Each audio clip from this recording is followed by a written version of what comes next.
Hey, what's up guys? Welcome to Mr. Week channel. If you are the first time into my channel, you're more than welcome. Can I just say that I'm gonna be live on the 25th of December and I'm gonna make a surprise to all of you from London.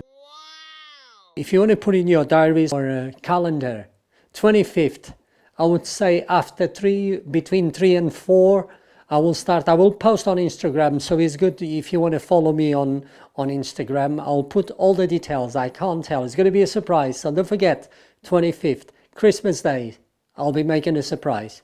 Anyway, what I want to talk with yourselves and share in this video is about people who made lots of money, like maybe millions or even billions, with all of you guys, if you're interested. It seems that sometimes that no amount of money, success or fortune can protect us from making the bad decisions that sometimes can lead us to insolvency and even bankruptcy. So if you are interested in this fantastic topic, stay tuned.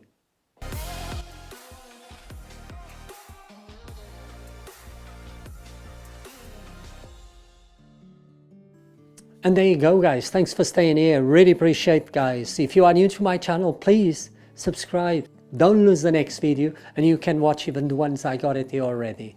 So I want to start it by talk with famous or prominent people or even politicians or even sports person who earn millions or even billions of money and they lost it all.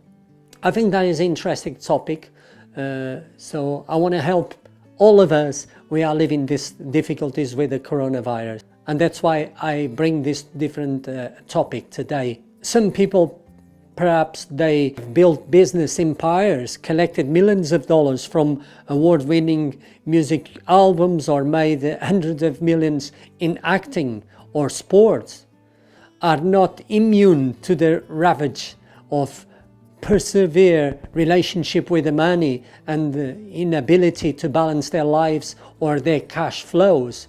They think that they have the fact they have a lot of money, they can spend, they can buy, they can do whatever they want. And it is so interesting to say about this topic, because you think these people, actors, politicians, sports persons, they got a lot of money, they are so intelligent.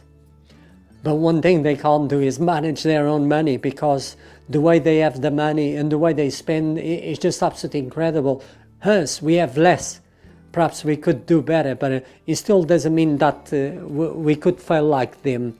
And that's why I think I really find interesting this topic. Remember this and proceed with great carefulness and humility as you make your plans to build a great fortune. Not you, nor I, nor even the richest man in the world is ever anything but a few bad decisions away from having nothing all.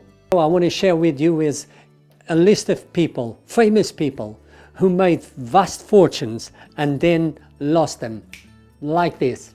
I want to start actually with Donald Trump, the 45th American president. I'm the American president, please. You are all liars. But I have done several videos actually about Donald Trump, so check my channel if you are new to my channel. Donald Trump is a rags to riches, to rags again, and back to riches. He's gone completely broke more than once, and his business have declared bankruptcy multiple times throughout his decades-long career, making and losing billions of dollars in real estate, hotel management, and even brand development. Donald Trump actually was famous for his high-profile career as an outrageous celebrity real estate developer with an uncanny ability to self-promote himself. Yet, despite all these successes, he was also failed along the way, and his business have declared bankruptcy 6 times, with the first time actually started in 1991, and the last time that he declared bankruptcy actually was back 2009.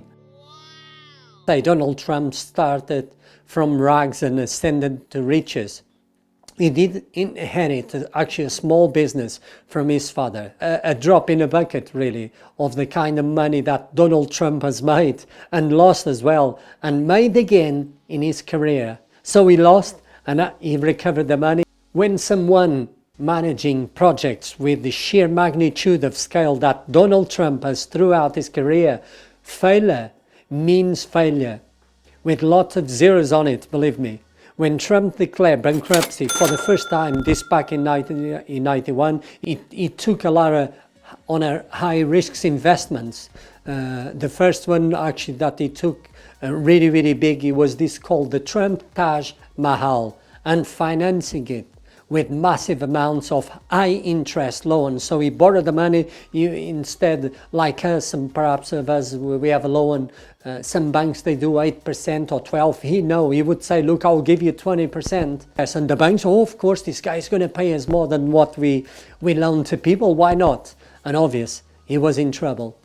So its doors haven't been open, not even for 1 year, would you believe it? When he's already 3 billion underwater and show no signs of generating the cash necessary to fulfill Trump's debt obligations.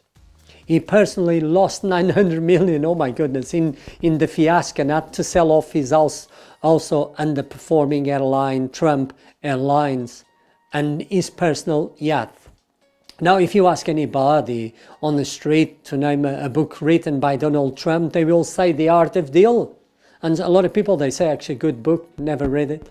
But Trump also written another book called The Art of Comeback, based on his early 1990s bankruptcy. It means that he had to cut a lot of very expensive things, cutting away all the extra luxuries and second-rate business he had going and focusing on what he was the best at. So Donald Trump realized he had to cut and he had to sell a lot of things that he didn't need it, so he could restart it again. And you know what? Now he recovered all that money and he's a billionaire again.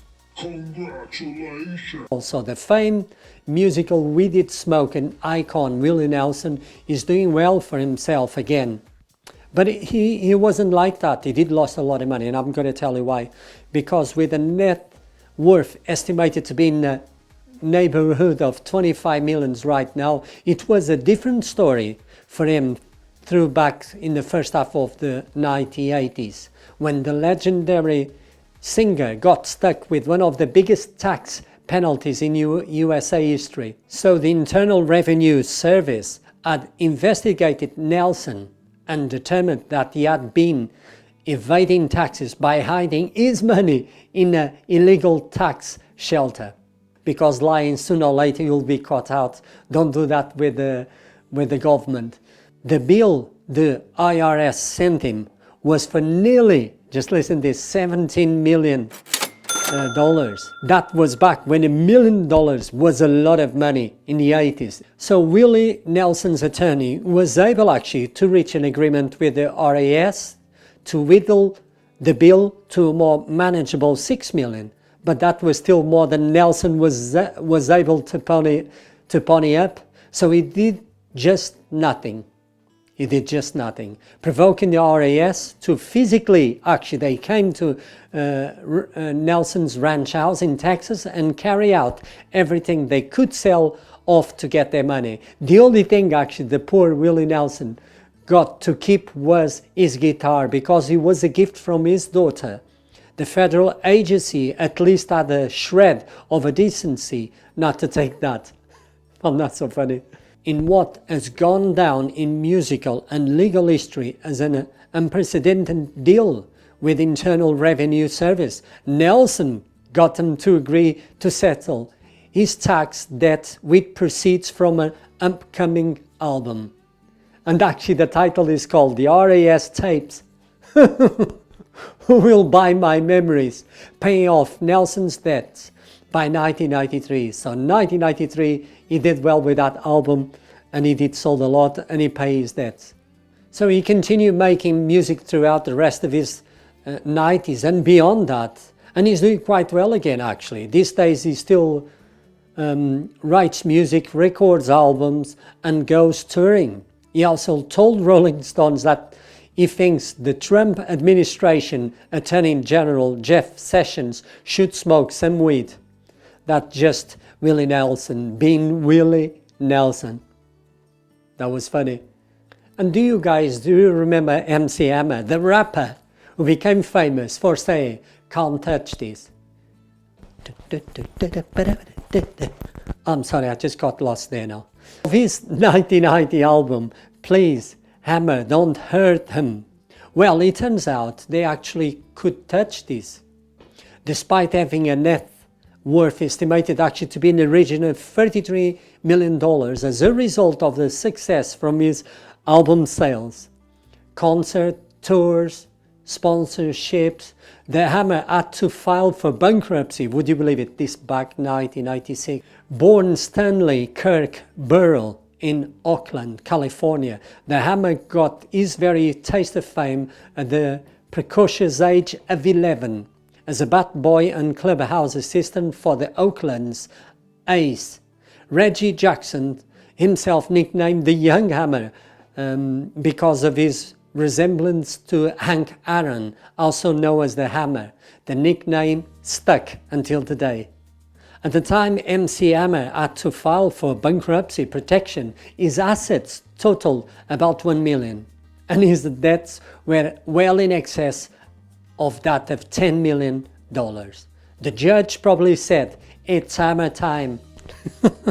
Because it's not MC Hammer, isn't, so it's Hammer time. I need to make here good decisions or bad decisions. He told Oprah Winfrey many years after that he wasn't just spending the money on materialistic things. Say, "I took my money and employed 200 people in my community. I had a payroll of $1 million a month at times." Oh my goodness, are you crazy? How can you do that?